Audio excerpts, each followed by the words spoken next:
તમને બધાને જય શ્રી કૃષ્ણ, રાધે રાધે અને જય માતાજી। આપણે આજે બનાવવાના છે બટાકા પૌવા। તેના માટે આપણે ગેસ ઓન કરી દીધો છે, કઢાઈ મૂકી દીધી છે।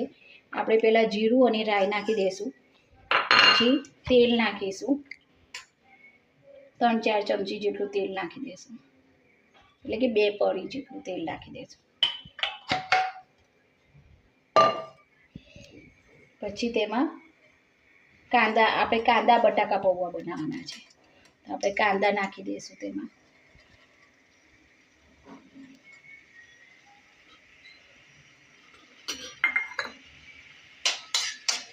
કાંદાને થોડી વાર સાતળવા દઈશું। લીલા મરચાં નાખી દઈશું, ઝીણા સમારેલા લીલા મરચાં નાખી દઈશું। 10-15 મિનિટ ધોઈ નાખી અને 10-15 મિનિટ પલાળી રાખ્યા છે। તેમાં આપણે અડધી ચમચી મરચું, નાની ચમચી અડધી હળદર, અડધી ચમચી ધાણા જીરું, 1.5 ચમચી જેટલું નાખ્યું છે, અને મીઠું સ્વાદ અનુસાર નાખ્યું છે।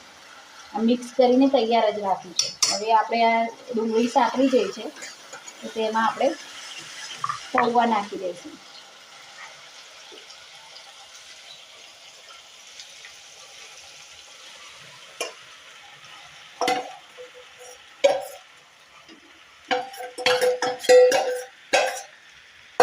બધાને મિક્સ કરી દઈશું। હા, હવે પૌવાને આપણે બરોબર મિક્સ કરી દીધા છે, બરાબર। હવે આપણે એમાં નાખીશું બટાકા, નાખી દઈશું બટાકા, આપણે મિક્સ કરી દઈશું।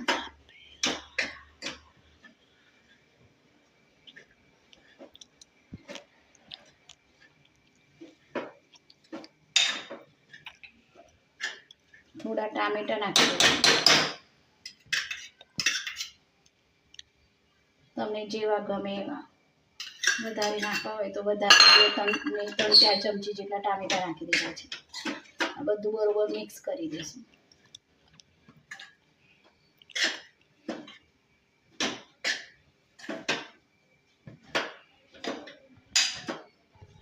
હવે આપણા બટાકા પૌવા તૈયાર થઈ ગયા છે। આપણે ગેસ બંધ કરી દઈશું અને ડીશમાં લઈ લઈશું।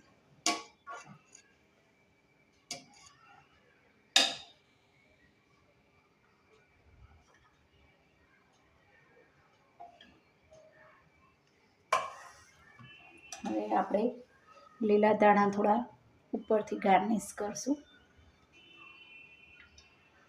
લીંબુનો રસ થોડો નાખીશું,